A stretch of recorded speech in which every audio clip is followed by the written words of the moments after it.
Welcome to the Completely Unnecessary Podcast post-Labor Day edition for September 3rd, Tuesday, 2019, alongside my pal and partner, Ian Ferguson. I am Pat Contry. You are.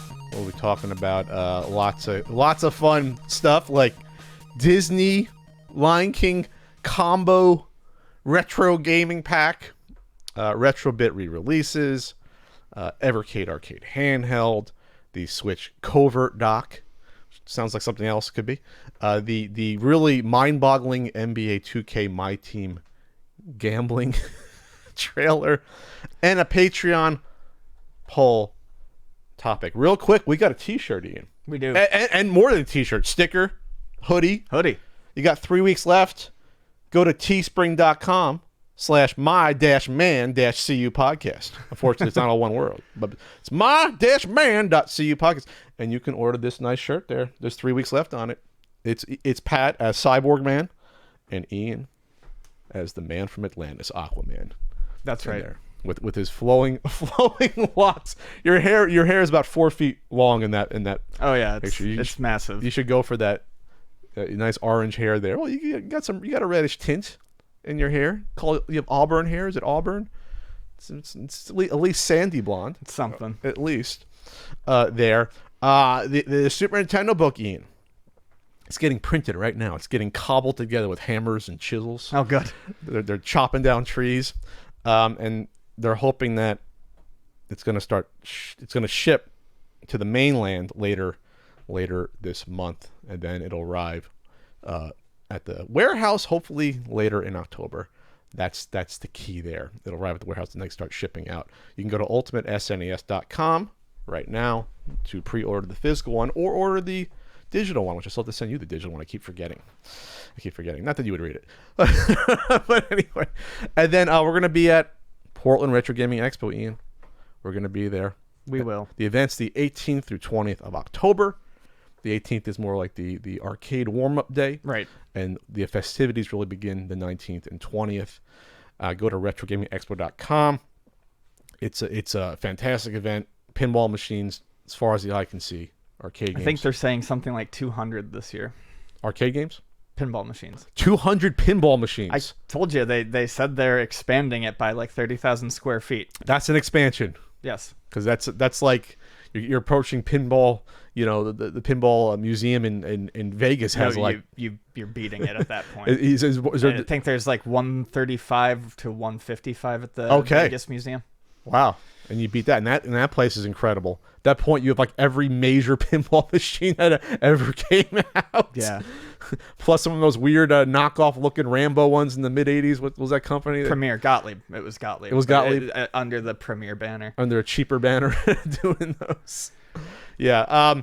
So lots of fun stuff happening. And then the Not-For-Resale documentary should be for sale on Blu-ray by Portland. We'll see about that.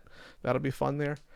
So Ian, controversy the past week. It's something we felt we should respond to. I almost feel like we should apologize for how we spoke about the Intellivision Amico. Because we weren't harsh enough. I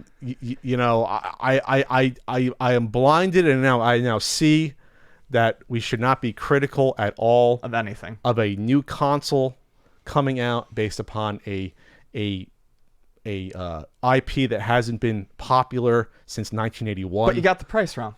I got the price wrong, which I corrected in that original YouTube video comment, and then the second I corrected myself. So, but because I said that, I apologize. All our points are now moot and invalid. Yes. Because I got the price wrong. I also apologize for saying that it's digital only when apparently there might be physical games released for it, but we don't know. In all seriousness, Tommy Tallarico, went after us on Twitter. This is the latest way I can put it, and it got more onerous. He took on Ben Shapiro qualities. He actually said, "Debate me." Yes. Did you see that one tweet? Yes, he said, "Debate me." And even Mike Kennedy never said "debate me." He just called us drunken. So I thought that was interesting. Yeah. Well, it's not really. It wouldn't be a debate. It would just be a difference of opinion of where we think the market is for a console that isn't even out yet for at least 14 months, by the way. So it's not like there's a track record we can even go off of for a new company like this. And it is a new company. This is a restart. this is a reboot of a brand, that's been kicked around and hasn't been really utilized besides, putting out, packs of old games, Right. So, I mean, how are you supposed to judge what they're doing here? All I know is this, Ian. We're allowed to have an opinion, and if you don't think there's enough info out there, then it probably started too soon. But I'm allowed to form an opinion off of info that's out there. The website is paltry, and that's putting it lightly. The website has more room dedicated to pictures of colored console variants in CG mock-ups versus the actual information that we are supposed to have or being criticized for not having. But this system is going to be different because it totally didn't make a huge deal out of announcing color variations at E3. So it has, for example, I'll run through the website because this is really quick, and I'm not reading press releases. No one reads press releases, by the way. Press releases go to website, they get churned out real quick, and after that, you forget about them. Your website is supposed to give us the info we need. Easy touch screen, disc and motion controls. Okay. Effortless menu screen system. I have no idea what that means because to me, any menu screen should be effortless. Games focused on all skill levels. Okay. The Karma trademark gaming engine. Any information on that on the website? I don't know. I don't see it. Interactive lighting guidance system. I guess it means LED lights on the console. Cool. It's ritzy looking. Affordable. Under $200. Mea culpa. In the first video, I said 200 to 250 or 200 to 300, and then it's under 200. Okay, it's under 200. After tax and shipping, it'll probably be $200. After that. And we're not even talking about extra controllers or anything else you might need to get up and running there. Games, $3 to $10. Okay, we knew that. I don't think we spoke out of turn with that. I think we said something like that range. Originally, they were supposed to be $3 to $8. $3 to $8. So okay. And there was something that I read somewhere that said if there are physical games, they would probably have to break that $10 barrier. Okay, which is fine. That's understandable. Just making sure we get all the information. Yeah, make sure that we parrot everything on the website here. That looks like it was coded in 1999. 5-packing games. Which we mentioned last time there'll be 5-packing games. So apparently we'll hear about those at E3 2020. Okay, so, great. All right, no DLC, in-app purchases, loot boxes, or ads. Where have I heard that before? It starts with a C, ends with a chameleon. Family, all games rated. We went through this before. Family, no violence or bad language. Games everyone can play. Positive reinforcement, parental controls. Don't know what that means.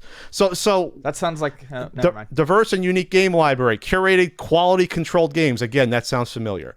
Connect up to 8 mobile devices with free app. Okay, that's interesting to see how that's going to work.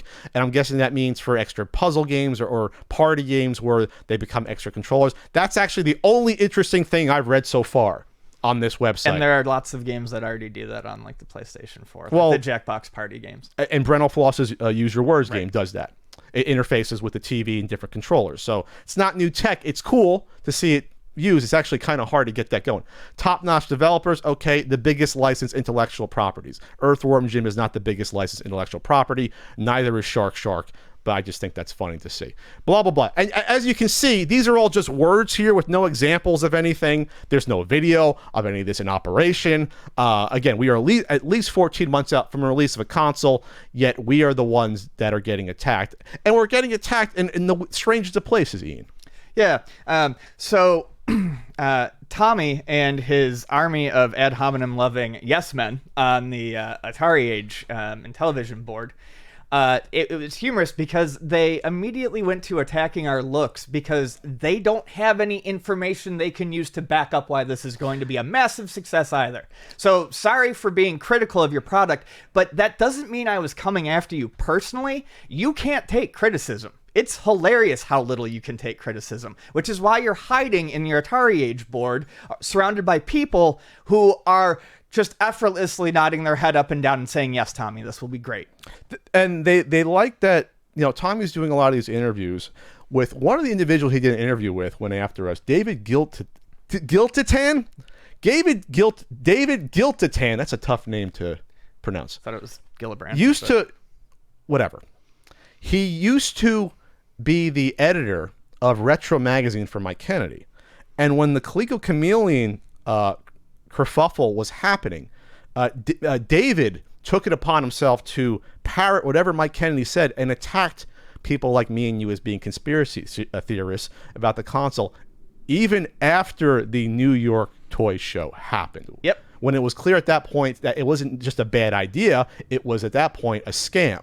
At that point in time. But he held on until the end. He held on until the end, and then he had the balls to attack me on Twitter, which I thought was like, wow, dude, really?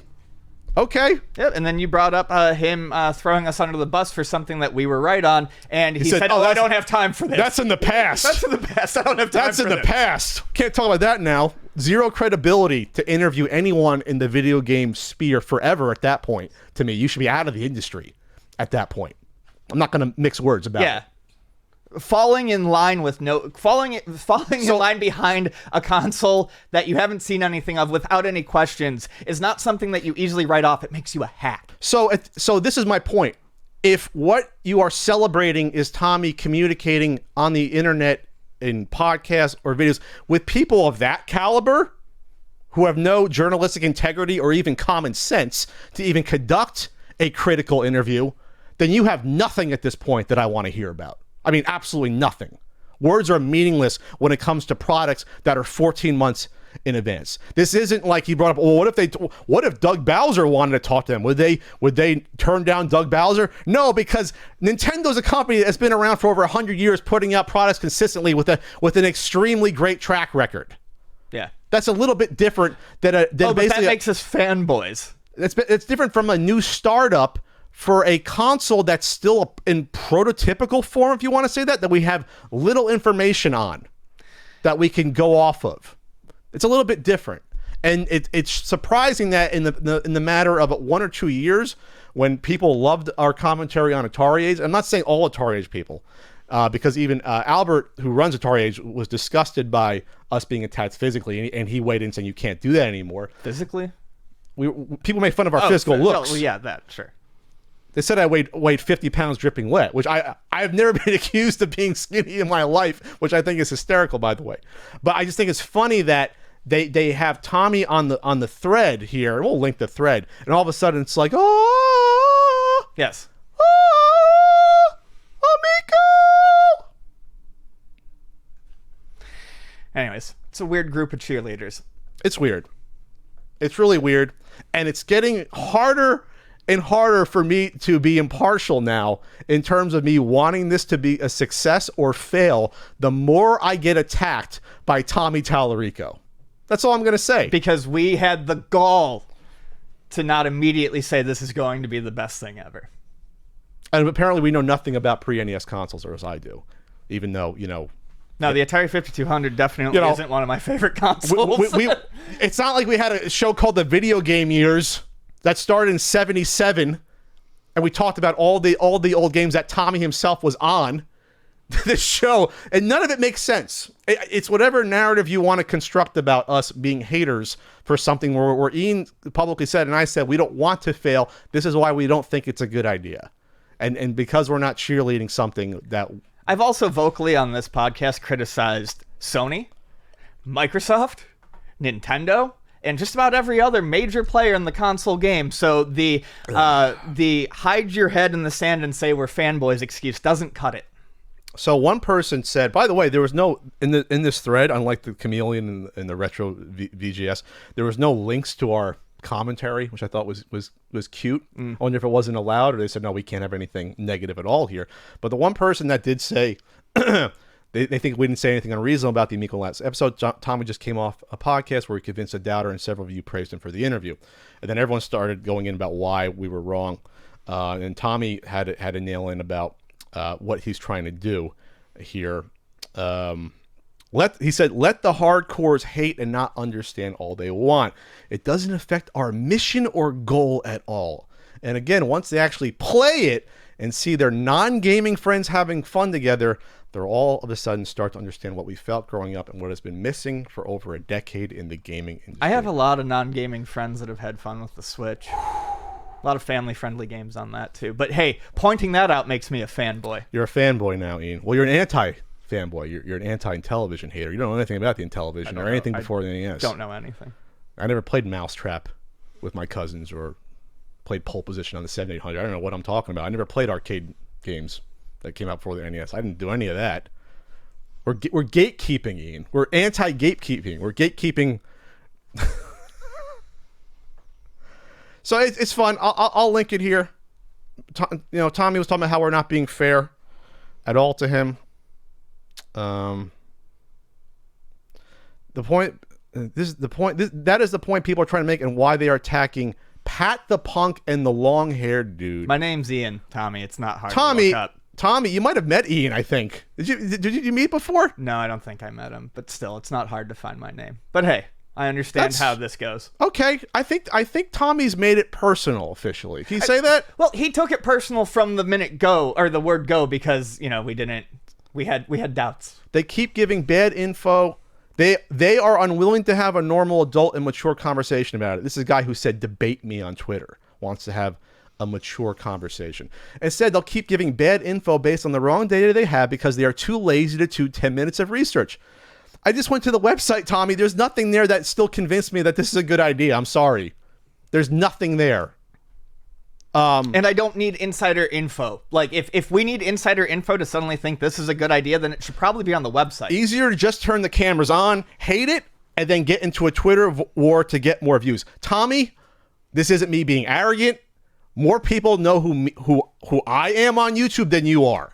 I'm not getting more views based upon talking about you versus people that already know me. That's just silly.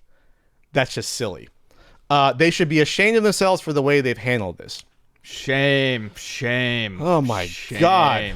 Shame. It's embarrassing. But we're the ones that should be embarrassed.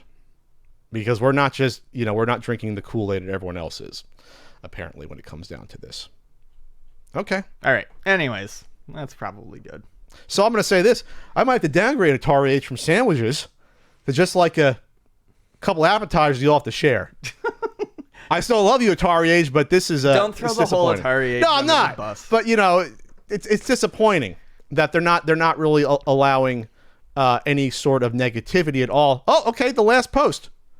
The Amico will not find, this is not me saying this, but this is just stuff we've said. The Amico will not find much brand association with the younger audience. The majority of the public under the age of 40 have no clue or what Intellivision is or was. I would say that's correct, Ian. Yes. Remakes and more modern takes on old games isn't a new thing. The Intellivision name wouldn't even need to be part of this venture to be successful, in my opinion. It's there, sure, and Tommy is very passionate about it for sure, but old Intellivision owners are not going to make this thing successful. Yeah, you could call it anything, and Intellivision's not going to. It's not going to matter. It's going to have the same chances of success. The masses don't give a shit about Shark or really any of the original Intellivision IPs of old. They'll be fun to play, I'm sure, but the majority of people will not be running with wallets open to play such games based on previous positive enjoyment with those titles. I would agree, Ian. Yes, I would agree. Earthworm Jim, now you're talking. I'm not totally on board with that, but okay. That has potential to be a system seller. Thing is, Earthworm Jim isn't known to have association with Intellivision at all. Real quick, this is what I'm going to say. From what we know that this is not going to be a system even probably near close to the power of Nintendo Switch, from what we've heard. And we'll be shocked if it is. I don't know how complex of an Earthworm Jim game you're going to get. That's all I'm going to say.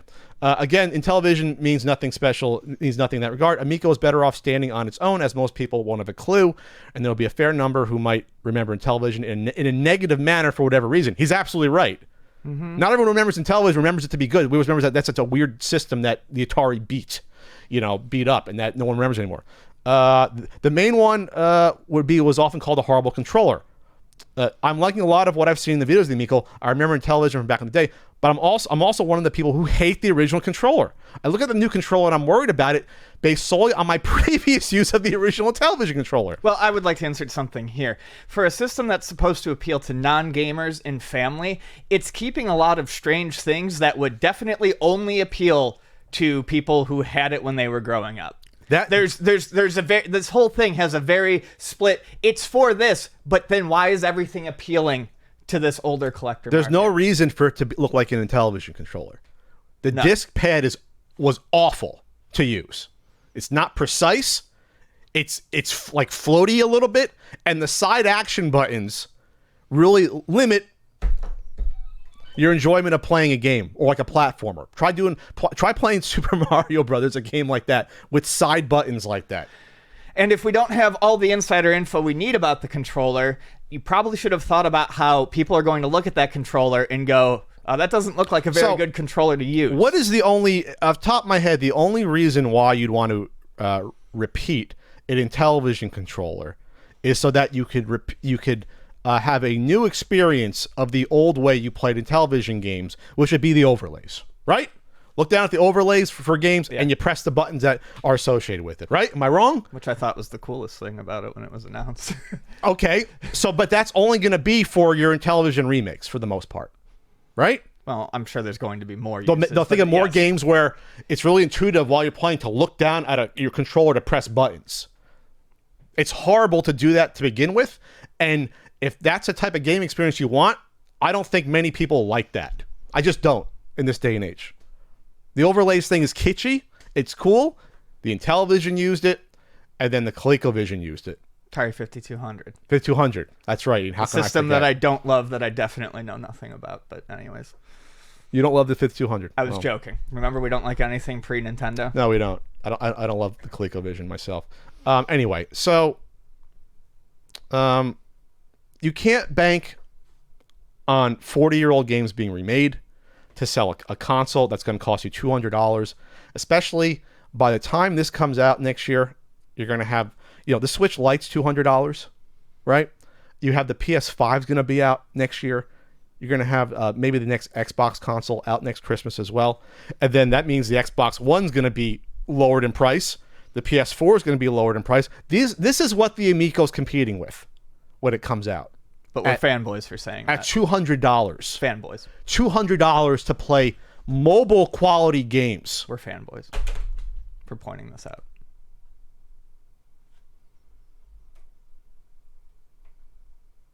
Have fun spending $200 to play an updated Shark. Have fun out there doing that. We'll see how long that makes the system last in the ecosystem. All right, Ian. Ian. Yes, Pat. Can you feel the love tonight? Sort of. So, Aladdin and Lion King are getting a physical release by Limited Run Games. And it's a huge pack that's almost all-inclusive that covers these games from the 16-bit era. So before we get started, the list of games that's going to be included on the Disney Classic Games Aladdin and Lion King pack. Woo! It's going to be quite a bit. So as of now, Aladdin Genesis version, Aladdin Game Boy version, which includes the Super Game Boy version, Disney's Aladdin Final Cut. I don't know what that is.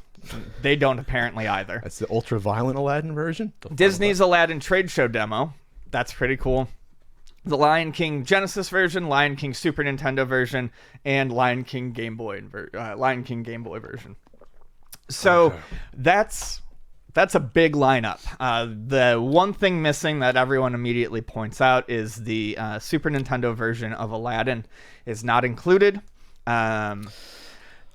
It says here that perhaps that may not be final, but I'm sure we'll see. That one was created by Shinji Mikami, the guy who created Resident Evil, and it was a Capcom game, unlike these ones. These ones weren't Capcom games. I believe these are Virgin Interactive. Gotcha. So they'd have to go to Capcom to get the rights for the Yes. Super Nintendo one, and they'd probably say, well, this might not be worth doing. Yeah. So yeah, I'm pretty sure those are Virgin Interactive. And unfortunately, those are different games. They're not just like ports of one Yeah, another. they're very different. So that's to some people may not be a deal breaker, but it's like I think more people like the Super Nintendo version of Aladdin. I love the Genesis version. People give me shit for that all the time. But, really, from what I hear, the Genesis one is fine. I don't think I played the Genesis one, but it's good. I enjoy it. So yeah, that missing is unfortunate, but I think it's cool that it's got the demos. It's got the Super Game Boy enhancements in addition to just the regular Game Boy versions. It also does not have, and I kind of forgot that these existed, but it's worth noting, it does not have the Game Gear versions of Aladdin or the Lion King either. Doesn't have the NES versions. Yeah. Aladdin didn't get one, and Lion King... Was Lion King here, or was that European only? Lion King was European only. Okay, yeah, so it doesn't have anything. All the ones that were in the U.S. are here, except for Super. The NES Lion King is miserable. Yes. It's like tries to be a port of the Super Nintendo game, and it's so short. There's like half the levels not even. So that's not a loss at all. No one wants to play that game. Right. So that's going to have a bunch of additions to it as well, in terms of the usual sprucing up that you see now on these retro game collections. It's going to have upscaled graphics. You don't have to use it, but you can have upscaled graphics. There's going to be filters. Did you just say there wasn't an NES Aladdin game? Not in the U.S. Oh, okay, but there still was one, so it should... Sure, I was talking about... Yeah. I mean... Oh, okay. Sure. Yeah, Sorry. so filters, scan lines, and then a interactive game viewer, which they did something like this on the SNK 40th anniversary. You can watch a playthrough of the game and jump into the game whenever you want. So That's a great idea. Yeah. A rewind feature, a museum, art gallery, and music player. So it's gonna have all the bells and whistles, and it's coming out October 29th, 2019. So the likelihood of that Super Nintendo one getting in there is pretty slim, but I do not know what Aladdin Director's Cut is. Okay, so it's coming to Switch, PS4, Xbox One, and PC. And you said there's going to be a limited run physical version? Yes. Okay. Well, they had the Disney deal now, so limited run could do these properties. So that's great. Mm-hmm. That's fantastic. Is it on their website yet for limited run? It is. Let's see. Jeez. Are you? I thought it was. All right. Well, I don't think I see it yet, but there's so much things on their website now; it's hard to find. Lion King, is it on their site? No results. Okay. Well, there'll probably be a limited run release. Yeah, I mean, they show a physical package. They do. In the. I thought there was. Anyways, I was it's gonna being say- done by Digital Eclipse. I was gonna say I don't see a limited one on the site, so I don't know. Okay. Well, Okay. maybe not. Okay, but it's gonna be a physical release. Okay, we know that. Okay. Yeah, because something like this, wouldn't be a limited run. This you could sell a ton of. This you can sell 1 million of these. Yeah. Well, and Digital Eclipse is doing it too, so I guess it's not. Okay. All right. We're All correct. right, my bad. We don't want all our points to be invalidated because we got the one wrong. We don't want to Tommy this topic. Yeah, We no. don't want to do that here. So, do you think this is good enough just to have 2 games? Because these are like the 2 bigger Super Nintendo ones. You don't care about the other minor I ones. think with all the ports that they're putting in there, all the different versions, I think it's it's worthwhile. a good value. Yeah. It's a value. For $30, I'd say so. $30. Yeah, I think that's what it said at the bottom. Ooh, I think they're getting. I think this would be a $25 sweet spot, $20, but yeah, $30, sure for. You weirdly underpriced things. Well, I mean, That's about normal. 1, 2, 3. Oh, you get the Aladdin trade show demo. That's pretty cool. The trade show demo. I mentioned that. 1, 2. Was ignoring you. 1, 2, 3. I can tell. 4, 5, 6. Basically six versions of games. If I remember, the NES Aladdin's actually pretty good. It's not miserable like the Lion King one there. So yeah, you don't get like the Jungle Book games that came out around same time. You don't get those. You don't get like some of the other minor characters. You don't get Little Mermaid on there. Maybe they could have shoved Little Mermaid in here, if they wanted to. But since it didn't have a Super Nintendo version, I guess why not? Why do it? They wanted to start with just Super Nintendo and Genesis, basically, 16-bit. Wait, was there Little Mermaid on Genesis? There was. Oh, so they could, different company. but okay, different company. Yeah. Okay. All right. I mean, you're talking all different companies at that this point. Okay. So this is the Virgin games. Virgin.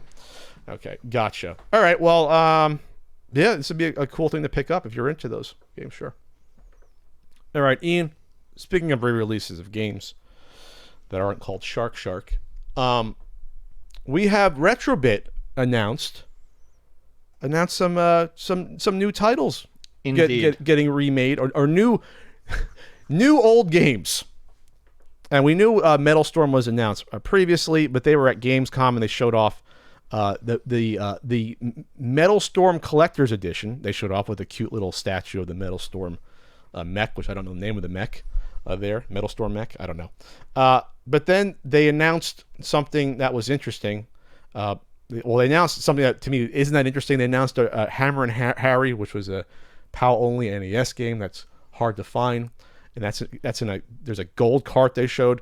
They announced Undercover Cops, which didn't come out in North America. It was Super Famicom beat 'em up game there.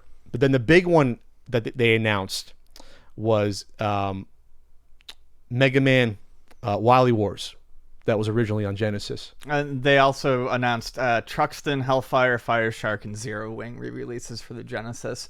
All 4 of those are extremely good shooters for the Genesis. And Truxton's expensive. Truxton's very expensive. And the other ones, I mean, they go up in price because they're shooters. I mean, Fire Shark has definitely jumped up a bit. Hellfire is probably in the 80 range complete, and Zero Wing is a good game and also got really popular with the All Your Base Belong to Us thing. And that one has gone up in price too. So those are going to be cool. So the Mega Man Wily Wars thing I think is great, because I think to some people this will be, for a lot of people, this will be the first time they experienced the game. If they didn't know it existed potentially, or if they hadn't emulated it, they'll be able to pick it up. And I think this is the reason I like the idea of doing, re-releasing these games. I like the idea of doing it for properties people know about, potentially, quality games that are expensive, because they don't have to pirate them or buy some cheap AliExpress knockoff that can fry their system or go bad or what have you. They get a nice package of a game. It's licensed. Everyone wins. It spurs interest in the IP of Mega Man. It keeps it going. Even for something like Truxton, I just like the idea of doing this, as long as it's priced reasonably. I think it's good to do these re-releases. Everything they've done so far has been super reasonably priced, so I don't see why this one wouldn't. What's their price here? So they're going to do orders for the game will be available soon at Castlemania Games and Limited Run Games for $70 for the collector's edition, or $45 for the standard. Now that's for Metal Storm, so you think that the price range for something like Wally Wars would probably be somewhere in that range. I'm gonna guess probably 50 to 60. Yeah, $50 to $60 probably for a Genesis. All of their release. Super crazy collector editions, like they did for Holy Diver and R-Type, those were, I think, 70. So, so 50 to 60 range 50, for yeah. standard. Who knows if they'll add anything else with the Wily Wars to bring it up in price, but it would be reasonable no matter what. Sure. Okay. Well, that's cool. All right. Well, is there anything else to add on Mega Man the Wily Wars being re-released? No, I mean, not really. Until we see more about this. Let's see. Do we know when these are coming out? Was there any the website? Last time I looked at the website, there wasn't much information there. I think the shooters had a TBA of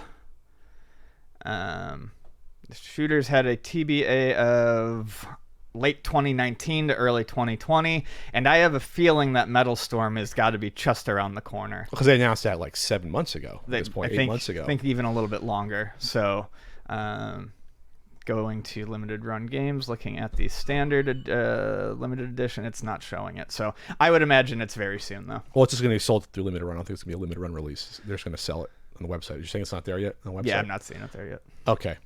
All right, cool. So we don't know yet when that's going to come out, according to this. But all right, I think it's a great idea, because that's a game that costs hundreds of dollars, and they didn't make too many of those for Europe and Japan. Was it out in Japan as well? Mm-hmm. Okay. All right, Ian, we have a happy day for video game preservation. Yes, we do. So, a Konami QTA adapter and a copy of Space School for the Nintendo Famicom made it into a collector's hands and was subsequently dumped to the internet for preservation.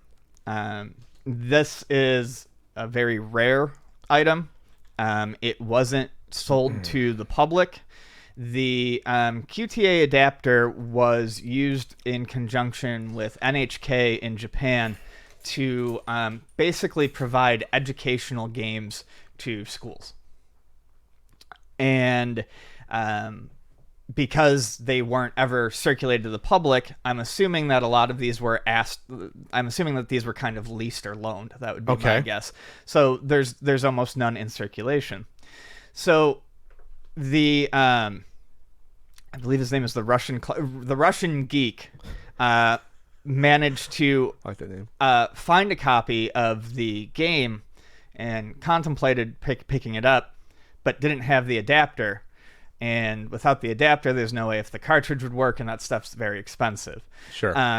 He made the deal, and I believe according to his video, from what I could tell, it was somewhere in the range of 99,999 yen or something like that. So 100,000 yen? yeah, thereabouts. I don't know what the pat math is on that. 100. I'll look it up. 1,000 yen, $2.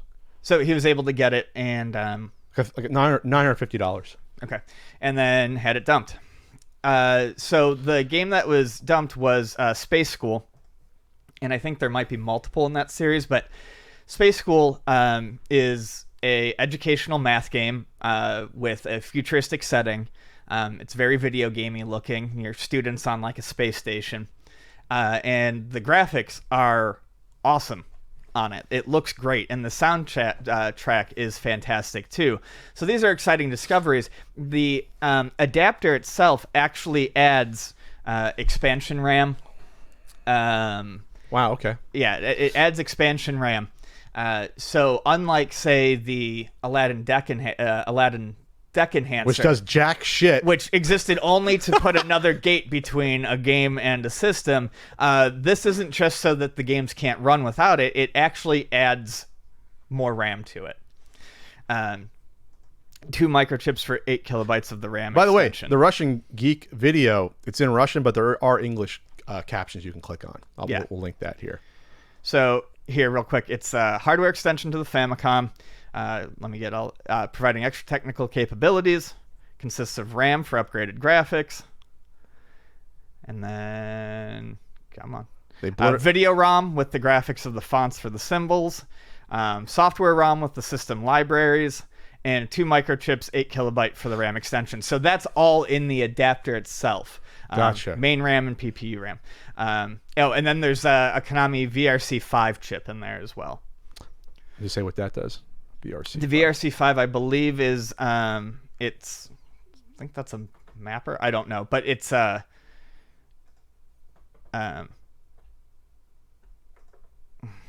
it add like extra scrolling effects? It controls everything else. Okay. Yeah. So it controls everything else. Yeah, I mean, this looks like it's like one of them. I mean, just looking at this, just looking at some of the video, this is like like one of those late release sort of NES games like Kirby's Adventure. Like wow, they really pulled as much out of the NES that they possibly could. Yeah, no, it's legitimately gorgeous looking. Like it's a really nice looking game, and it has you doing math equations and stuff like that. I didn't, to be honest, I didn't look into a lot of what the game is. How does it compare to Space Shuttle Project? That's the key. Well, I mean, that's the key. We got to translate this. We got to get a ROM hack. You're comparing apples and oranges. We got to.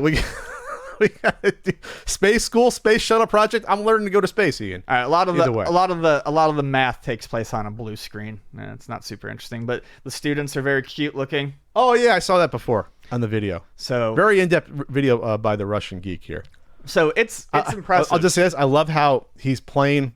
They show like the knockoff Russian Famicom they're playing in the video. You see how cheap it looks. Though it looks like a PS1. It's got like teal buttons on it. Yeah, looks like a PS1. And I believe, let's see, that they also got some dumps from someone else. Yes, what's especially cool is that Russian Geek's purchase of an adapter allowed some other entries in the Space School series, which had been previously dumped but were never playable, to now be compatible with emulators as well. Because they had to get the information from the adapter? The adapter is that rare, huh? Because like you said, this wasn't a retail thing. So yeah, apparently the adapter is rarer than the cartridges, which makes sense. Yeah, that makes sense. They would have made more of them. So... And there it is. And if you just want to see footage of video of Space School in action, there is a video, this Kotaku article that was put together by my pal Frank Cifaldi, and you can check out what it looks like in the music and all that. To let you know how just strange of a thing this was. This is something I never heard of this adapter before. No, I've never heard of it. And let's see, it looks like there was even one made for employees of an oil company. Yeah, one of these cards. That's like such a strange thing. I would love to see that one. And then it links to a Kotaku article from 2008 to explain that. It's called The Gentle Physics and Science of Hazardous Materials. Developed for a petroleum company.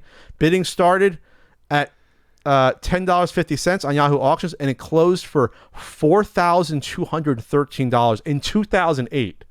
So this is how rare, these titles are. That, again, this is something I never even heard of this adapter before. The QDA or the QD. The QDA. Qta.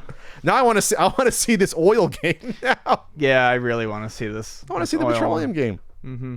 All right, so check out Russian Geek's video. Take a look at the article. Get educated. It's a very in-depth article. They blur out the face of some developer for some reason, or some guy working on it. I think it's the guy who's dumping the ROMs. Okay, they blurred his face out. I don't know if they changed the sound of his voice there. All right, moving on. FlexPro Meals is a meal delivery company that sends healthy pre-made meals to your doorstep. Their goal isn't to give you salad, but epic recipes, entrees you may have grown up on that they make healthier versions of. Eating healthy is a lifestyle change, not a 2-week gimmick, so it's their responsibility to go the extra mile, giving us the most value with realistic and tasty meal options at a good price. And they are tasty, Ian. They have a weight loss fat trimmer plan and the lean muscle larger portion plan for us beefy guys and gals out there. Some of the most popular entrees are the smoked brisket mac, delicious. Breakfast burrito, delicious. The grilled fish and chips is a staple now. My Flex Pro Meals diet plan, not diet plan, meal plan, and the list goes on and on. Ian? What have you liked recently from Flex Pro Meals? I really like the taco bowl, the Chipotle bowl. Chipotle bowl is really good. Those two are two of my favorites. So yeah, FlexPro for 20% off on your first order. Use code CUPodcast when you visit flexpromeals.com. They'll give you 20% off on your first order. With the code CUPodcast. 20% off, Ian. That's right. At flexpromeals.com. All right, Ian. Pat. We didn't talk about this new Evercade handheld when it was announced. I don't know if we missed the announcement of this or if it just sort of floated by us. I don't know why we didn't. Because these sorts of systems, to be frankly honest with you, come out all the time. Especially in the handheld market, you see a lot of it. It could have easily passed us by in a way that we thought it might have been another, like I don't know, like they made the portable Atari Flashback. They made the Genesis ones. It's a portable system playing retro games, so I can see why that would have skated by. Okay, so but this one is a little more ambitious, and I'm gonna be perfectly honest. I'm not gonna be trashing this on the service because I actually think this isn't a horrible idea. So it's Evercade. It's a brand new handheld console with unique multi-game retro cartridges from leading games publishers and console platforms. So it connects to your TV via HDMI. It's a 4.3-inch screen. It's a decent-sized screen for something like this. Decent. Cartridges, 8-bit and 16-bit games. So there's a trailer on here. There's a couple different editions on here. This is going to cost $80 US with one cart. Premium is $100 with 3 carts. The carts are going to cost you $20 each. So connect to your TV via HDMI. Collectible elements, I guess I mean like trophies, achievements. No internet required. Yours to keep forever. Save your progress. Okay, celebrate the classics. So they already have a bunch of multi-carts announced here. If you want to go through them here. Okay. There's a list on the site here. So let's see. Where does the list begin? Cartridges. And there's several announced. They have the Atari Collection 1 and Atari Collection 2, the Data East Collection 1, the Interplay Collection. Okay, I want to see what titles are on that.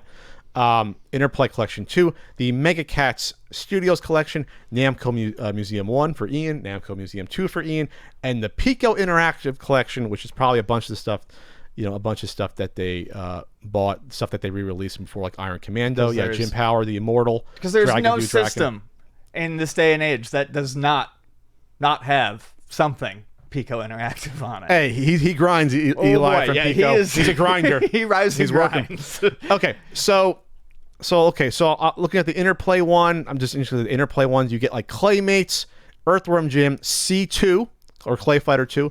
The Adventures of Rad Gravity, really? That's an Interplay one. The Brainies and Prehistoric Man on Interplay Volume 1. You get Earthworm Jim, Clay Fighter, Boogerman, Battle Chess, and more. So not all announced. Okay, so we'll just say about 6 or 7 games for $20 here. That's about what you're looking at here. And then for the Atari ones, we'll just say Atari Collection 1. The Namco Collection 1 brings 11 games. Okay. So it seems like they tried to piece them out based on what you think. I mean, the value of them. Value. Atari Collection 1 has 20 games. It's interesting, but it's also it's the same packs that we've seen released on other systems. Data East has done collections. They have the plug and play. So these are good games, but it's nothing. It's nothing that we have yet to see. Although the Mega Cat Studios one, they do a lot of homebrew stuff for the NES. They do newer stuff. Yeah. So that actually looks like it's pretty interesting, and that's definitely one that is not. I don't believe they've done a multi-cart type thing yet. Oh wow, so that's Log Jammers, Little Medusa, Coffee Crisis, which is good. Old Towers. That's a great value. There's like 10 games on there at least. 3, So 6. that one does seem to be that's a pretty good deal. The value, Ian, on that one's probably really good. Those are newer games. They are not just ports or not ports. They're not just re-releases there. A little disappointed. I'm not going to lie about the Atari ones because they're not arcade games. They're just 7,800 and 2,600 games on there. But like I said, this is stuff that's been hashed out before. Yeah, they could do new stuff with you say hashtroids? Hashed out. They could do new stuff, but they haven't yet. Now these Evercade, the multi-game cartridge, the Namco collection.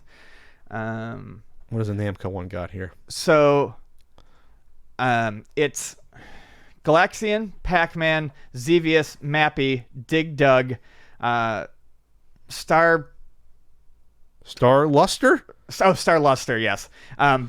Battle Cars, Metal Machines, Ribble Rabble, Quad Challenge, and Mappy Kids. So I would point out that these are the Famicom versions. Oh. Okay. Which... That's disappointing. Yeah. I guess they're cheaper to get. I guess. But or yeah, those look like the Famicom cartridges. They've even got the numbering on them. Okay, then Collection 2 has Druaga, Galaga, Dig Dug, Warp Man. I don't think I ever played Warp Man. Burning Force, Pack Attack, Dragon Spirit, Splatterhouse 3, Splatterhouse 2. Well, that's interesting. At least. Weapon Lord, which is probably the Super Nintendo version. I don't think that was an arcade game, Weapon Lord. And then Phelios. So that's actually a really interesting collection. That mishmash. Second collection is very interesting. I like Burning Force a lot. But the fact that you get Splatterhouse 2 and 3, which those weren't arcade games, right? That's just Genesis. Yeah. Weapon Lord, which is a Super Nintendo. They did a Genesis version of it as well. Of Weapon Lord? Mm-hmm. Okay, maybe it's the Genesis version. And then you get Dragon Spirit, Phelios, which I never played, but Ian probably played a good shooter. Phelios is great. So that's actually really interesting mishmash of games or anything else. So here you go. But here's the thing. So, do people like using cartridges? Absolutely. The reason why I don't dismiss this on the server just because, if this is something that's portable, you don't have to worry about Wi-Fi on a plane or whatever. You can just have your little carts. And for games like this that are simple, $20 isn't a bad price for getting a collection of like 10, 12 games. And the system itself is cheap. The system itself is supposed to be about, I believe it's supposed to be 80 US. Yep, said that before. So I guess at this point, it's just seeing how well made the console is once it comes out to really pass more judgment. I don't think this is unreasonable to ask $20 for these collections.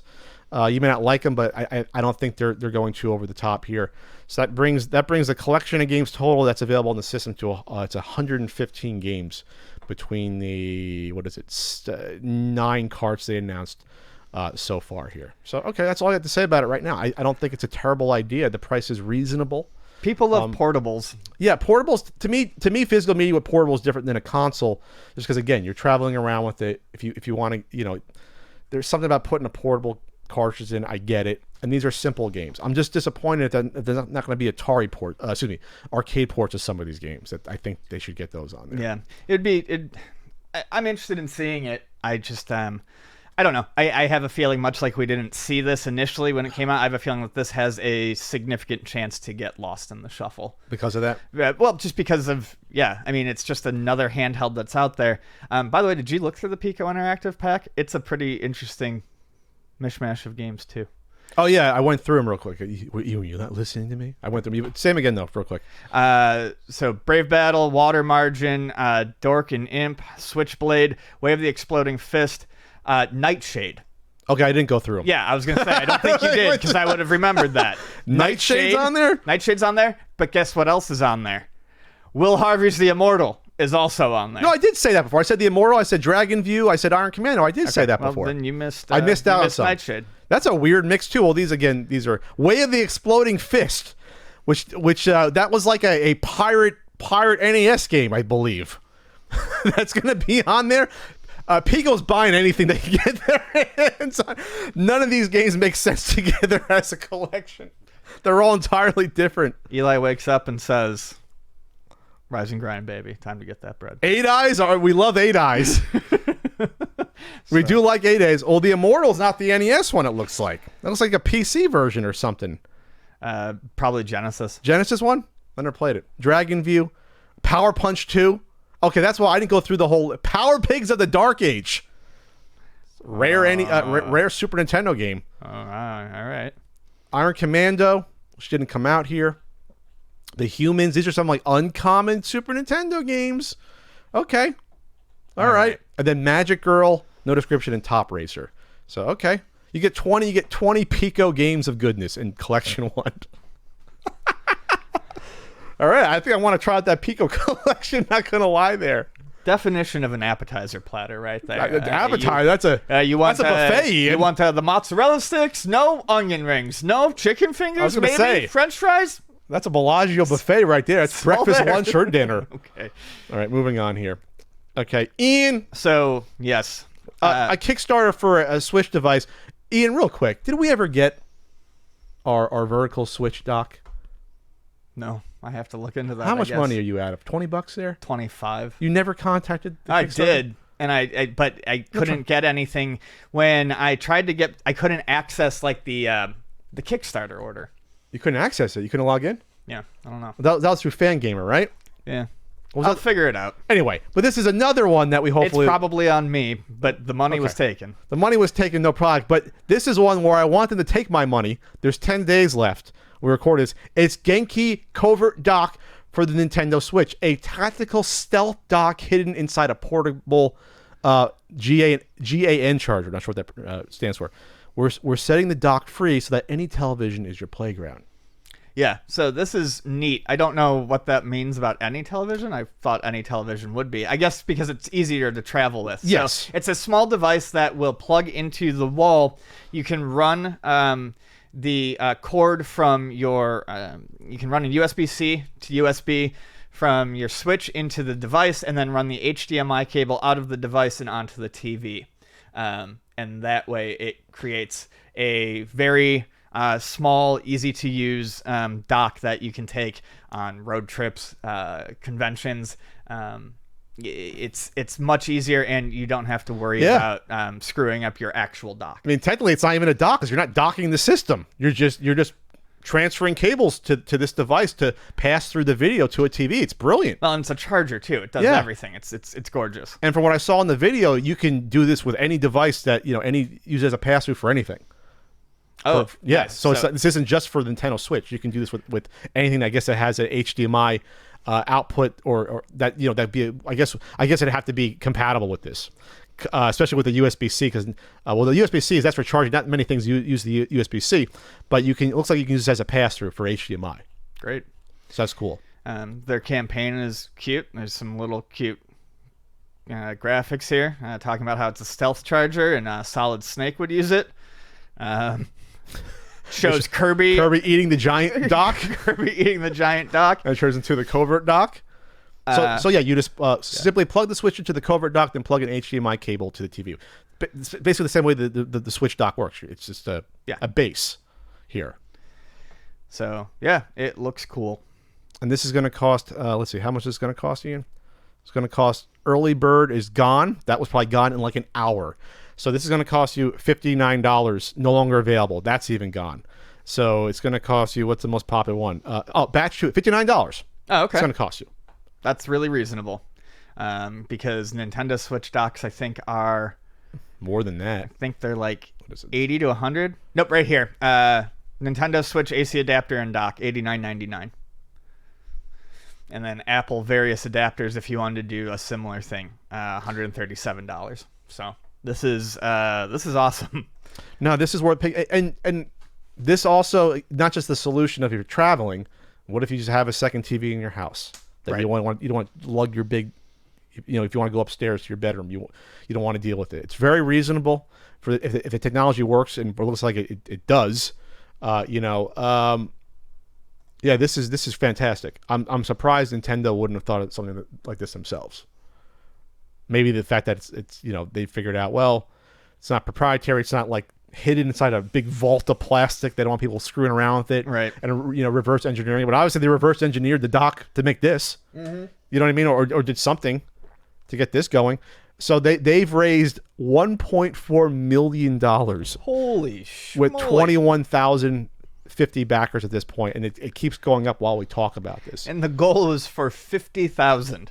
So they blew that out. That was like probably the water. minimum manufacturing, with tooling and everything else. And so they show people playing at a bar on a big screen. Yeah, they show a presentation. So you see a woman using it just to show probably something from like a computer or something else.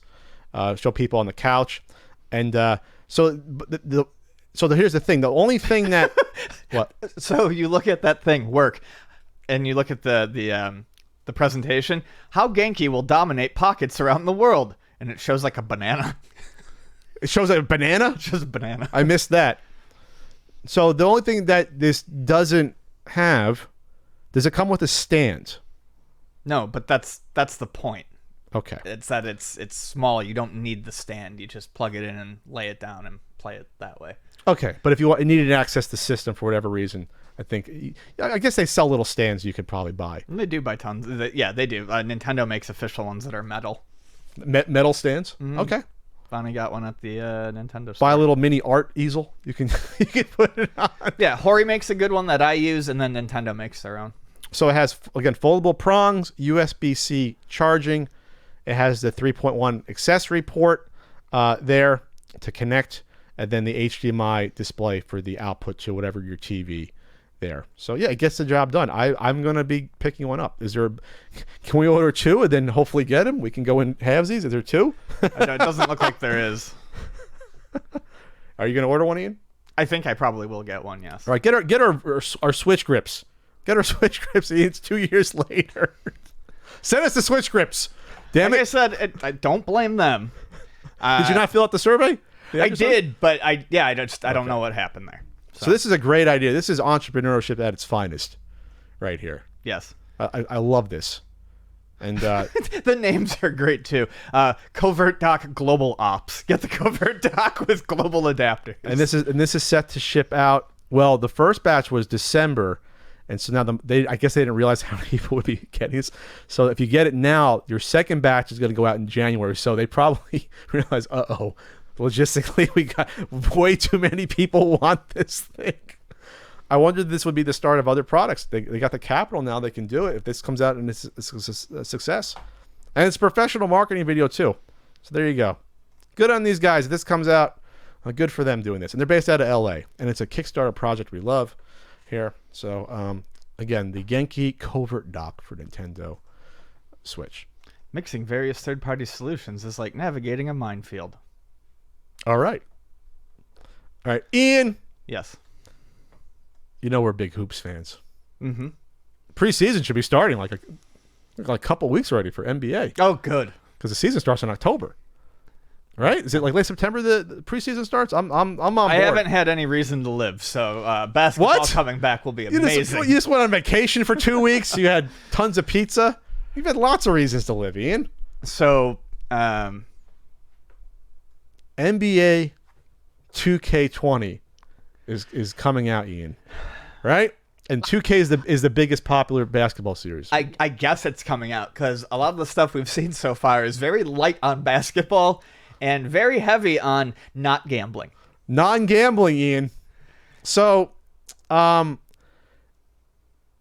they said, according to this article in Polygon, the references 2 years ago how the publisher said a couple years ago they didn't look at card packs and loot boxes as constituting gambling. Then they're trying to skirt around it, and obviously with Europe now they're really clamping down on loot boxes and gambling elements. It's happening here as well. They're starting to get more and more. Yeah. ESA is trying to say, well, no, it's not. There's pressure. So you know what doesn't help these big companies, Ian, is when they incorporate direct gambling elements into their loot box and card packs in the forms of casino games. Which apparently were here in some way, shape, or form in 2K19. There was a slot machine and a ball drop was added. But it's really just kind of been pushed to the forefront with this. The MyTeam trailer features two streamers, Cash Nasty, I've heard that name. I think he comments on basketball on Twitter. I think he hates Steph Curry for some reason, if he's the one. And Chris LSK London. It shows them opening packs of cards on some sort. It looks like some sort of set. They're opening card packs. But then when you go into it, they start playing pachinko and then straight up slot machines and then prize wheels in order to, just a straight up prize wheel. So now it's no longer just like, I guess, a random pack of cards virtually. Now it's in addition to cards, you can also play games of chance. Is that? And I'm guessing that's for money. For money? Well, at some, or you're purchasing something. You to get purchase the cards, yes. Okay. So yes, you would probably be using virtual currency to play these. Virtual currency meaning money that you turn into not money. Okay. Right. You're paying money to gamble casino games in 2K20. Just want to make that clear. That's what this is presenting to me. Mm-hmm. With two YouTubers hollering and whooping that they're gambling successfully in the virtual environment. I'm just going to tell you, this is a horrible video. Yeah, it's for PR. It's one of the worst videos I think I've seen. And I can only imagine that I would hope that these YouTubers are getting laced into for this shit. Well, they're paid for to probably appear in this video, to act that they're gambling in the video. So this video, do you think it did well, Ian, on YouTube? No. As a matter of fact, the original video doesn't seem to be up there anymore. So the video got 172,000 views. Thumbs up were 3.5 thousand. Thumbs down were 19,000. That's a bad ratio. Oh my God, that's awful. The top comment says, "Is this the trailer for Ultimate Gambling Simulator 2020, or is this MyTeam?" The amount of actual basketball shown in the trailer is very little, and it looks cheap. That's the other thing that jumps out about me. It looks awful. It looks cheesy and cheap, and it looks like a shady casino that you would find in a beach resort. MyTeam returns to NBA 2K20. This is the description. With daily goals. Come back into the casino every day. Get that free buffet, Ian. Mm-hmm. Card leveling. You level up your cards, I guess, that you get. A reimagined triple threat. I think it's cool if there's actually a 3-on-3 mode. Limited time events. Does that sound familiar? And even more prizes.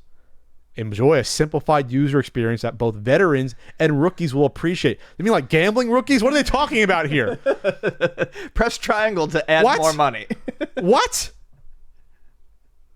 And they enlisted the video. That's right. I don't know if they made it public again, but my link had it unlisted originally on the video. The comments are great. This is legit gambling. They aren't even trying to hide it anymore. Thank 2K for showing us the easiest way to file lawsuits against you. It says unlisted because you're afraid of criticism. Sad. No, it's the bad publicity. I mean, they're keeping all the comments here. Wow. Remember all the money you spent last year on gambling packs? Well, do it again because last year's packs are worthless. I don't know anything about that. Is that true? Yeah. That's not a surprise. That's with the MyTeam and the Ultimate Team stuff that EA and 2K do. Yeah, that stuff is just for that year. So if you purchased it, you can't. Okay, wow. Does your credits cross over from game to game even? I don't know about your virtual currency, your VC. That I don't know about. But the cards, as far as I know, those all stay with the game for that year. Okay. So, I mean, that would make sense. Hopefully the currency would pass over, but I don't think if the currency doesn't, that's even slimier. That means your ecosystem's I would think the date. currency probably does transfer. Okay. But while you're looking, I'll check. I'll see. Yeah. See. So this is so. It's not just bad in terms of the surface about what this appears to be. With the landscape that these game companies are facing, EA trying to push back against loot boxes being seen as gambling. I just don't see how a company can do this in any sort of good faith to realize that this is really, really bad. Look. Hello there, All-Star. If you own a copy of NBA 2K18 and now have NBA 2K19 in your video game library, you may be wondering if you can transfer any leftover VC from the former into the latter. You can't transfer VC between versions of NBA 2K. That not only includes different console versions of the same game, PlayStation 3 to PlayStation 4, Xbox 360, blah, blah, blah, but different entries in the NBA 2K series. Okay, then. So this ecosystem has a time limit of basically usefulness of a year. Remember those baseball cards? You remember those 87 Topps cards with the wood grain? I didn't throw them out into the garbage when 88 Topps uglier cards came out. You can keep your cards. The card store owners wouldn't let you buy a new pack until you threw your old ones away. That's basically what's going on here. Holy shit. You got to throw out your packs of cards if they're unopened. You got to just toss them. Get rid of them. Wow. Okay. And then why? How insulting. Starting off with, hello there, All-Star. Is that what they call it? You're an all-star? That's what it says right here. Hello there, All-Star. Where was the article I saw about? Oh, Peggy Rating Board explains why it didn't flag NBA 2K20 as gambling. Oh, I want to see the gymnastics done here. Why didn't they say they're doing it? Peggy's the rating boards in Europe. Eurogamer talked to them. They said they had seen the announcement trailer of NBA 2K20 and noticed the controversy it caused. However, the board's representative noted that the controversial imagery played a central role in the trailer, but it may not necessarily do so in the game, which has not yet been released. What? A central role? It exists as a core part element of the game, though. Yes. Peggy is correct that this isn't gambling per se, in that nothing is really wagered in the slot machine, Wheel of Fortune, and pachinko minigames, and whatever is won has value only as game content. So that's what they're trying to skirt around it, that what you're winning doesn't have monetary value, so it's not gambling. That's what they're trying to say. That sounds like pachinko laws in Japan, where you don't win money, you win balls that you can trade for prizes and then sell for money. Well, these you can't. Yeah, but I'm sell, just saying, yeah. Unless it's on Steam, then you'd be able to probably do it. For the ASRB, these minigames aren't even simulated gambling. How is it not simulated gambling if it's literally a slot machine, which is a gambling device? I don't know. This is bizarre. They're going up to the line. They're like peering over that line. Yeah. And saying, what can we get away with here? Holy crap. But you know what? It's a consumer that keeps driving this. They're buying into it. It's the addictive nature of us. We like this shit. Obviously, if it didn't sell, they wouldn't do it, right? Yeah. So 2K All-Stars out there, don't buy into this garbage, all right? You know you want an awesome MyTeam, you want to get Penny Hardaway in your team or what have you. Hello there, All-Star. You want to get the 95 Shaq. That was incredible. You know, you want to get those guys. I don't know. I hear Ian might be an unlockable. It's a rumor. I'm hoping so. Ian's a great point guard. Good steal stat there. All right, anything else to add here? This is just unbelievable. No, it's just sad. I mean, I think this is to me a lot grosser than even the GTA Online casino, because at least that wasn't trying to hide anything. It's a fucking casino. It was a casino. All right, Ian, we have a Patreon. We do. We'll talk about how do you access the Patreon, Ian? You go to patreon.com/CU podcast and put the money in the slot like it's a vending machine. It's $1. Yep. Press A4 and get a nice cold Coke out for $1.25. No, you get Ian Wrights there. You get Ian's monthly Google Hangouts, and you get a weekly Patreon poll topic. I will be writing up a recipe for baked zucchini at some point today or tomorrow. Yes. You're not going to write up your Television Amico apology for us to see there? Oh, why'd you got to ruin it? Okay. No, I'm going to do it. Okay. We apologize, of course. Profusely. So in third place on the poll topic, what type of museums would take retro game donations? 15%. Kind of surprised it was that low. At 33%, strong. Why aren't there more free demos being offered for digital games? It's a very thoughtful question. And in first place, 52%, favorite fast foods. That was a filler question. but as we've seen with certain food topics, they can apparently do well. So I've pulled up a list of the 23 biggest fast food chains in America. Is it linked? And we're going to go through them. Put the link in there for me, Ian. Put it in the... Hold on. I'm getting it there for you. Okay, get it in there. It's here. Paste it in for me, Ian. There it is. It's under topic limbo. Under topic limbo. Because this should have stayed in limbo. Wow! Ian's rejecting the patron's choice. Hey, it was my choice. It was the one I suggested. This is the democracy. All right.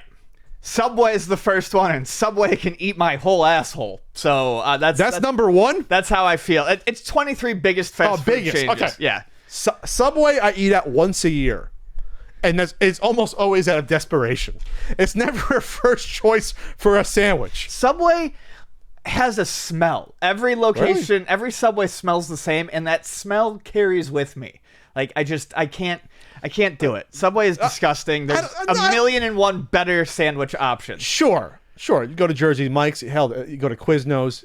Or you go to, we don't have Blimpies around here. I used to love Blimpies on the East Coast. Is there Blimpies in California? Not that I've seen, no. Okay. I love Blimpies. You know why? Because I'm getting hungry. Intermittent fasting. Subway, at least their reputation is they like weigh out the meat, or they know how many slices. You gotta double the meat at Subway. You have to even have a sandwich. Right. Worthy, right? Otherwise you're eating fucking lettuce and bread. You're eating doughy bread rolls. But you know what? They did have a breakfast sandwich I had at Subway. It actually was decent. I will say that. It got the job done. All right, so that's Subway. McDonald's is there. I have an unfortunate love of fast food fish sandwiches, so I do love the fillet of fish and the quarter pounder with cheese. It's not as bad as people say, but I eat McDonald's 3-4 times a year, and there are more Subways than McDonald's according to this. Yeah, that's nuts. Wow. Well, because Subway has that really bizarre, like, hyper predatory franchising thing where, like, you can stack Subways on top of each other and they'll just eat each other until one exists. I guess there's not a lot of overhead with sandwiches. Right. Probably too. Starbucks? I don't consider Starbucks fast food. Sorry. Can I talk about McDonald's? Yes. Can I finish? McDonald's to me is... It just has to exist to be around, even though I rarely eat there. It's like twice a year I'll get McDonald's, or like at an airport I'll get like I like a McMuffin, something that ties you over. Yeah. But then if I'm out of McDonald's, I say, I have to remember what an almost real burger tastes like. I guess they finally changed the meat out of McDonald's. McDonald's burger tastes like nothing else, no other burger. Right. And so I have to remind myself that it's a weird taste. But then you realize afterwards I shouldn't have eaten McDonald's. Oh, yeah. I love those pressed pickles that are pressed into the bun that are imprinted like a shoe print. That's how I feel about the quarter pounder with cheese. It's a reliable burger. I used to love the Big Mac though. Used to love it. All right, Starbucks to me is not fast food. It's pass. They're a drug dealer. Dunkin' Donuts. It's a drug dealer. Starbucks. Dunkin' Donuts. Whatever. No, not whatever. Dunkin' Donuts is great. Starbucks doesn't have delicious donuts and munchkins and breakfast sandwiches. It's like $2 for $4 for a croissant breakfast sandwich. Dunkin' Donuts is my go-to traveling, especially when you go to any sort of airport on the East Coast. You got to hit Dunkin' Donuts. They're playing up egg and cheese is all right. They're all good. Yeah. They're all good. Dunkin' Donuts is strong. They're finally on the West Coast here. Pizza Hut's not fast food to me, and their pizza's disgusting. It's gross. Burger King? I like Burger King. I forget that Burger King exists. We don't have a lot of them around here. No. There's one over here, but we don't have a lot of them around. I always it was less than half of the McDonald's here. I always loved the Whopper. Was always to me the best. The flame broiled thing, I don't know if it was fresh or not, but the flame broiled thing was for real. It wasn't just on a shitty giant fry sheet. It was flame broiled. So I always like Burger King. People like McDonald's fries better. I was a Burger King. I remember Burger King I've been to Burger King in 10 years and I want to go. Did you say McBurger King? I always did. I always remember Burger King having better milkshakes than McDonald's.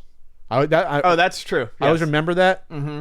Always McDonald's having really weak milkshakes. They were just that they're soft serve, you had to wait for it to melt, basically. When I was growing up in Buffalo, Burger King was represented just about as much as McDonald's. Same in New Jersey. There was almost a 1-for-1. And I liked Burger King better than McDonald's. Out here, there's like 4 of them. There's not that many? Yeah. All right. Taco Bell. I've only been to Taco Bell once in my life. I know people swear by Taco Bell. I don't know. I can't. Being in San Diego, it'd be a sin if I went to a Taco Bell instead of a mom and pop Mexican place. I fucking love Taco Bell every once in a while. Vonnie does too. It's not Mexican food. It's Taco Bell. Because they do their own creations that don't exist in nature. Right, exactly. And that's the thing. When you look at a Taco Bell menu, the problem with Taco Bell is not a lot of variety. You think there's a lot of variety, but it's 100 things made with the same 5 things: beans, cheese, tortillas, sour cream, beef, and tortillas. So the only thing we make an octagon shell with triple layers? The only thing I ever order from there is the beefy 5-layer burrito, because it's all of those ingredients just thrown in a tortilla, and here you shit. Is it pretty fast? Can they make it in like 8 It's eight fast. minutes? Yes, it's very fast. Because one time I went to one in New Jersey, it took like 25 minutes. I was like, what the hell's going on? I thought this was fast food. It depends. Because in New Jersey, not a lot of Mexican restaurants in New Jersey. So that was all you had, but I only been to one. So I'm actually surprised there's almost as many Taco Bells as Burger Kings. I think that's the same company. Both. Taco Bell, KFC, Burger and Pizza Hut. Oh, it's Pizza Hut? Okay. Because sometimes they do combos, right? Yeah. There'll be like a Taco Bell Pizza Hut or Baskin Robbins Pizza Hut. There'll be like combos of things together. All right. Wendy's is the greatest. Wendy's is fantastic. Wendy's is amazing. Wendy's was great because, they made fun of everyone who said, hey, our beef is fresh now. And Wendy's like, we always had fresh beef for our burgers. Like, how is that not a thing? And they were the OG before it was the value. Remember, they were the first dollar menu like 15 years ago. Me and my cousin would go. Were they? Because McDonald's had the 88-cent menu way, way back then. The 2003 they did? Before that. That really? was high school. The 88-cent menu was high school. Was that nationwide, though? Yes. I don't remember that being a local. It was the 88-cent value menu. Okay. Was it a good value menu, or it was just like? I mean, it was fine, but right. Wendy's. Okay. I will say this: Wendy's dollar menu was the best one. Now it's like value because everything's like $2 now because of inflation. This is what we would do for the Wendy's. We would make a smorgasbord. Ready? Mm-hmm. You got your McNuggets for $1. You got your bacon cheeseburgers, your bacon cheeseburger. You get your baked potato for $1 if you want. You get your chili. You get your drink. You get your small fries. Then you get your Frosty for dessert. Jesus. I think we did that once. Maybe not the baked potato. I think I got just the chili. I've done that though. I've done a 7-course $1 menu meal with my cousin before, and it's glorious and it's good. And even the chili's good. The fries are they're not McDonald's fries, but they're decent, and the burgers are great. And I will say this: and now they have the snack wrap. The snack wrap is legit. Grilled snack wrap is good too. That's the chicken finger with the stuff, essentially. No, but it's grilled though. Yeah, it's delicious though.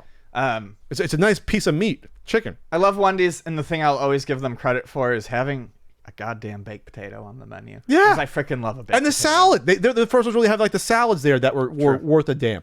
And of course our Twitter account is magical. And did you listen to the mixtape that came out a year or two ago? It was great. No, it was legit.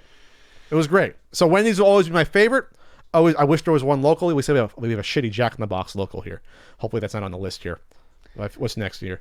Domino's. Is Domino's better than Pizza Hut? I always forget if one's better. These days, I think so. Yes, because they did the relaunch 6-7 years ago. It's like, oh, we got real cheese now. Yeah, we're using real cheese and real tomatoes. All right. Dairy Queen. I don't normally count Dairy Queen. I've heard people that swear by Dairy Queen burgers as being good back in the day, but I've heard a Blizzard. Do love a Blizzard, but that's not fast. I mean, is ice cream fast food? It's not food. It's fast dessert. A lot of them do like burgers. And I know. Fast food stuff. I know, but that's why it's like, why is the Blizzard upside down? All because it.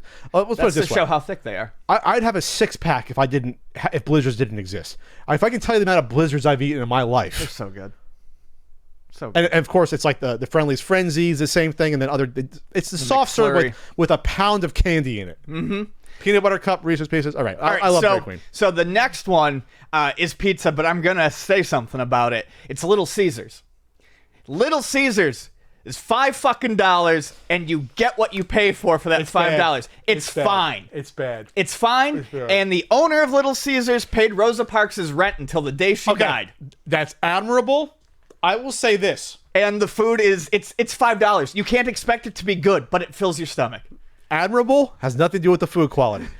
Little Caesars in the 90s was a pizza disruptor. Because when they got bigger in the early 90s, when it was like fucking disruptor. It was because even in New Jersey, because we had pizza, there were some Pizza Huts and Domino's in New Jersey, even though there was you'd be no reason to go to because you have real pizzerias everywhere. But it was 2 pizzas for like $8, $9. One pizza cost you like 10 back then. It's still 2 pizzas for $10 today. No. But there wasn't the almost pizzas. They were real pizzas, like big pizzas you got then, and they were good quality. Maybe because it was New Jersey, the ingredients were more similar to, a pizzeria's pizzas. But me and my dad, we got them every Sunday. For like a year, because it's like 2 for $10. Pack and eat 4 slices and get even fatter when he's 9 years old. Anyway, they were good pizzas. I remember in the 90s. I don't know about today, but I remember they were good at the time. That's all. Not the $5 one, a regular Little Caesars pizza. Do people buy regular pizza or they're going for the $5 one? You can buy. I mean, they do other stuff. It's all cheap. You can do like a deep dish for $7. KFC is up next. I'm not a fried chicken guy, so I'll pass. I love fried chicken, but KFC, there's better options, and I'm sure we'll probably see some of them. Popeyes is going to show up. Popeyes is better, and I like Church's chicken. Let's see what we get, though. Sonic. No, we had no Sonics. There's no Sonics in the tri-state area. There's only 1 or 2 in San Diego County itself. There's one in Pacific Beach. I only ate there once. I thought it was okay. There's 3 now. There's 3? Yeah. I love the fact that they still do a drive-in thing when no one else does that. You give them props for that. They still have the roller skating, like waitresses, I think, at some locations. Still, I think that's a cute idea to still do that. Of course, they're famous for their drinks. They have like their after 8 or 9, it's like half-price drinks, and they have like all the different shakes, and they have the, so that's cool. I can't comment on the food quality. I can't. Sonic, it was a letdown. I like the idea of Sonic, but the food is not good. The commercials are fantastic. The drinks are good. I do like the drinks. I love me a slushy cherry limeade and all that crazy shit. They have like 30 different varieties of slushies and milkshakes. And the drinks are great, but the food, not so much. Not so much there. Arby's. I have no experience with Arby's. They've got the meat. Arby's is a very weird, almost roast beef sandwich. I haven't eaten Arby's in forever. I liked it when I was younger. You got the guy from Archer doing the commercial campaign right now. Okay, sorry. Papa John's, literally the worst fast food pizza that you can get. The worst. It congeals within 10 minutes. Is it worse than Domino's? Yes. I thought it was better when I had it in New Jersey. We ordered it once because it was cheap and local. I don't know what it is, but that stuff, when it cools down, it's out of this world. It's out of this world? It's out of this world. I've never seen any actual substance act like that. I've only had it probably once or twice in my life. I can't comment. I've probably had it more than I've had Pizza Hut, believe it or not. I can't tell you what Pizza Hut tastes like. Really? Probably. Domino's, I can tell you how Domino's tastes like because we'd have Domino's Day at the Catholic school where you'd put in, it's Domino's Day. You'd have pizza slices like twice a year from Domino's. Everyone thought it was the best thing ever, even though it was Domino's. Even though there was a real pizzeria down the road that we should have ordered from. In Catholic school, they did. They got pizza from Picasso's Pizza. And we had a McDonald's Day. That's healthy for kids to have. Order your McDonald's food, kids, in the cafeteria. Jimmy John's. The owner is a douchebag. Yeah, the owner's an asshole, and I have no other experience than that. I mean, how do you screw up sandwiches? I don't know, but I bet you he could. Baskin Robbins. Have less experience with Baskin Robbins. We have one over here, a couple of them. Pretty good. I mean, it's good ice cream. It's fine. It's fine. They don't have food though there, do they? No. It's not. But ice cream's not fast food. This list is strange. Cold Stone and Creamy is not fast food. Chipotle. Chipotle is that thing. See, I think Chipotle versus Taco Bell. I'd rather take it versus Taco Bell. Taco Bell's like, yeah, we are not authentic. Don't worry about it. This place wants to be authentic, but it just fails so miserably. It's just like a that cafeteria line of this. Yeah, this is my true, like, if I'm gonna get Chipotle, why wouldn't I just go someplace and get a real burrito? I tell you what, though, you get a lot of bang for your buck at Chipotle, though. Those burritos are like like the size of your head. I got misdelivered some Chipotle at work the one day. Oh, really? Yeah. It's Christmas. And yeah, I was amazed. Like I picked it up, and the thing's like a freaking football. Yeah, it's a lot of value. It is, but yeah, it's like, you know, assembly line burritos. It's like Subway, but a burrito. Do you want this? Do you want this? I had to tell my ex to stop bringing over Chipotle. She'd get the bowls, you know, Yeah. without the so no carbs, because I said, like, I can't eat this thing. This thing's gigantic. Right. There's just like rice and beans and meat and avocado. I mean, if you're starving, it'll do you. Right. Absolutely. All right. Next, what do we got? Jack in the Box. All right, Jack. No. The answer is Jack no. in the Box has a weird reputation, I think, for a reason. Yeah. That it's like the bottom barrel. Yeah. It Burgers? is. It's cheap as shit. I heard the tacos are actually decent. That's what I've heard. The tacos are unique. They're unique. You get a free taco. I think if at the Padres game they give out you get a free taco of what happens? There's like a certain thing that has to happen, like a home run or something. I forget. They give you a voucher when you walk. At least they used to do that. If I'm ever forced to go through a Jack in the Box drive-through on a trip or something like that, I will get the tacos. They do not taste like tacos, but they taste like something. Something. Okay. Popeyes. I have no experience with the Popeyes. Now they're getting the news because now they have their new chicken sandwich. They give Chick-fil-A a run for their money. Popeyes is fantastic. The red beans and rice is one of my absolute favorite fast food sides. It's delicious. There's as many Popeyes as there are Jack in the Boxes. Wow. But I haven't had the new sandwich, but the chicken is good. It's a better fried chicken? Yes, it's better fried chicken. It's better than KFC? Oh, absolutely. Really? Yeah. Oh, yeah. Way better than KFC. Spices are better. It's cleaner. Mm-hmm. They have like shrimp too. That's the thing. They have other stuff. It's like a Cajun thing too. So you got like shrimp in there. Yeah. So, yeah. You can get like fish and stuff like that. Now I want to go to Popeyes. I've never been to one. Is there a Popeyes around here? There's Popeyes in San Diego. I just don't know if there's one like right near here. Okay. Now I want to go to Popeyes. Chick-fil-A. People love Chick-fil-A. I'm not a fried chicken person. I'm not. Overrated, but I did like the spicy chicken breakfast biscuit. That was the thing. Spicy chicken breakfast. So it's on a biscuit. Yeah, it's just a spicy chicken biscuit instead of a sandwich. That was what that's what I would get there. Gotcha. So there's as many of them as Popeyes. Now it's like Popeyes versus Chick-fil-A. They have literally almost the same amount of stores according to this article. That they're very close. So I think it's interesting. All right, and then 23. What do we got? 23. 22 is Panera Bread. I don't like Panera at all.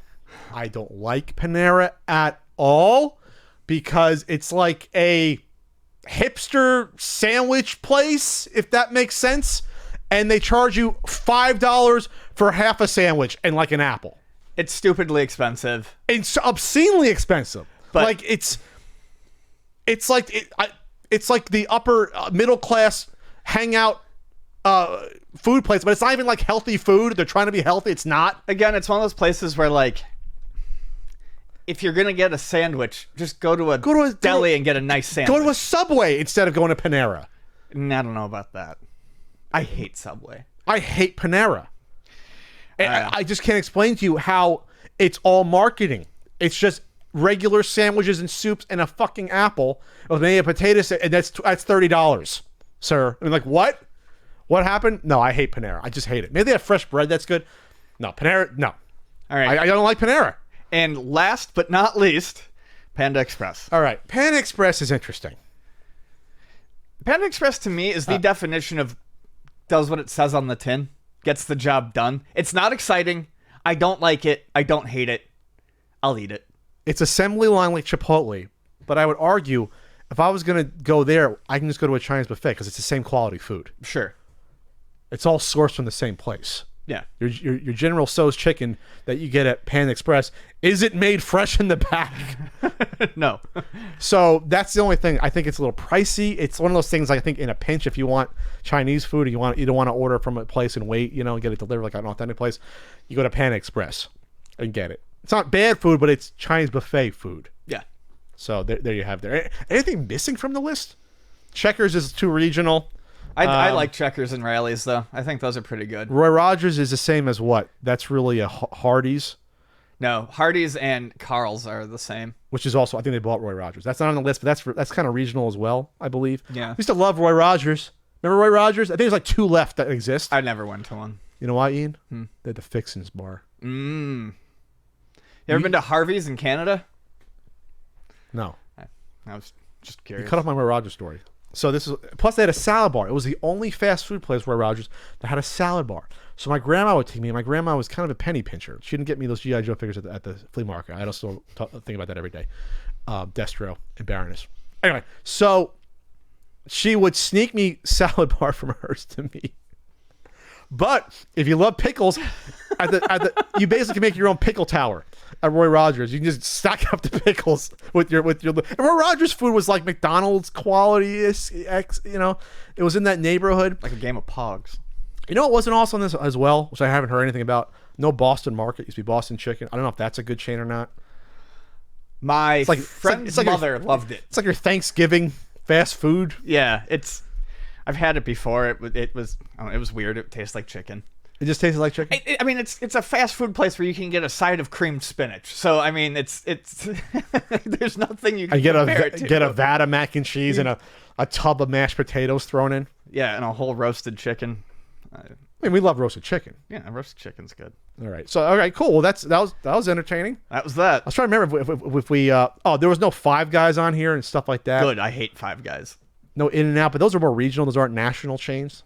They're just not big enough. I mean, these are obviously the ones with all the money and the units. Oh, the money and the power. The money and the power. Well, Panda Express has 2,000. Okay. All right. Well, okay, that's it for this CU podcast. I think that's it for this CU podcast. All right. Toodaloo. I can't wait for the tweets from Mr. Talrico. It'll be fun. It is what it is at this point. At this point, it's silly. If you're a CEO of a company, you shouldn't be engaging in personal attacks and Yes.